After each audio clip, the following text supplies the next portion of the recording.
Alors, je ne me présenterai pas vraiment. Joël l'a très bien fait. Je ne suis pas sûr que tout ce qu'il a dit était vrai, mais bon. Effectivement, j'ai été prof de biologie à l'université pendant une trentaine d'années. Et j'ai pendant longtemps enseigné ce sujet-là qu'on appelle l'évolution.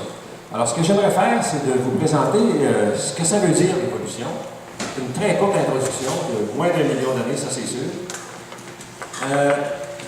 Vous savez qu'en science, au cours des 200 ou 300 dernières années, on a fait toutes sortes de découvertes surprenantes, spectaculaires, genre le Soleil c'est une étoile, la Terre tourne autour du Soleil, tous les gènes sont faits de la même molécule d'ADN, toute la matière est faite d'atomes, etc. Des choses qu'on ne savait pas il y a 200 ans ou 300 ans et qui sont évidentes maintenant.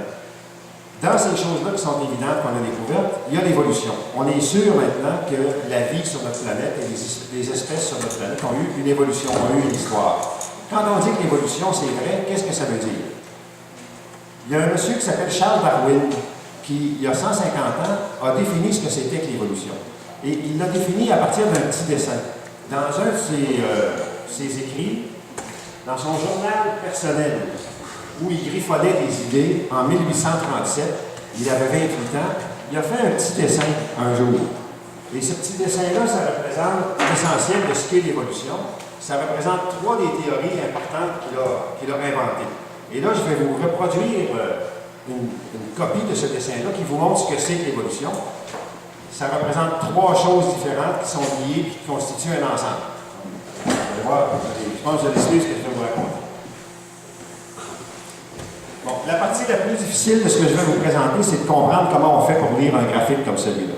Alors, je vais essayer de l'expliquer au début. Vous avez ici, de bas en haut, le temps. Alors, ici, en bas, par exemple, ça pourrait être il y a 100 millions d'années, ici 50 millions d'années, 20 millions d'années. D'accord? Le temps coule du bas vers le haut. Sur l'autre axe, on pourrait avoir ce que vous voudrez. On pourrait dire la forme, par exemple. Alors, la forme d'une espèce qui change dans le temps. Alors, le petit dessin de Darwin commence à peu près de cette façon-ci. Donc, si on a une espèce qui est ici, vous voyez que dans cette période de temps, qui s'est déroulée comme ça, de là jusque-là, l'espèce a changé de forme, comme ça.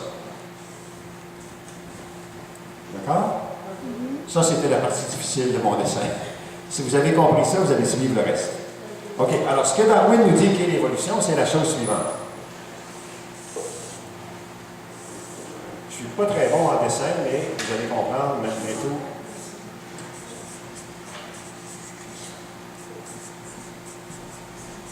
Alors, sur le petit dessin, j'ai 6 espèces, les espèces A, B, C, D, E.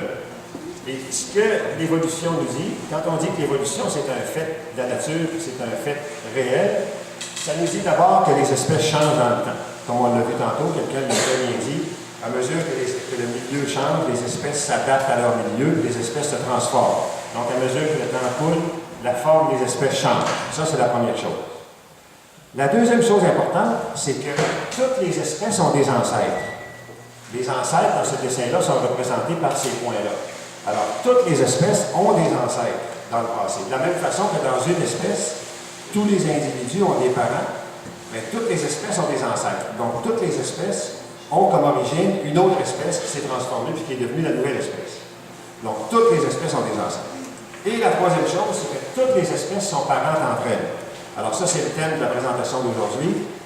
Maringouin, babouin, humain, tous cousins. Mais par exemple, maringouin, ça pourrait être l'espèce A, le babouin, l'espèce C, puis l'humain, l'espèce F. Il y a des espèces qui sont proches parentes les unes des autres. A et B et C sont très proches parentes, parce que le dernier ancêtre qu'ils ont eu dans le passé est récent. D'autres espèces sont moins parentes, A et F, mais elles sont quand même parentes. Comme toutes les branches d'un arbre, sont toutes reliées au même tronc. Donc, les espèces changent.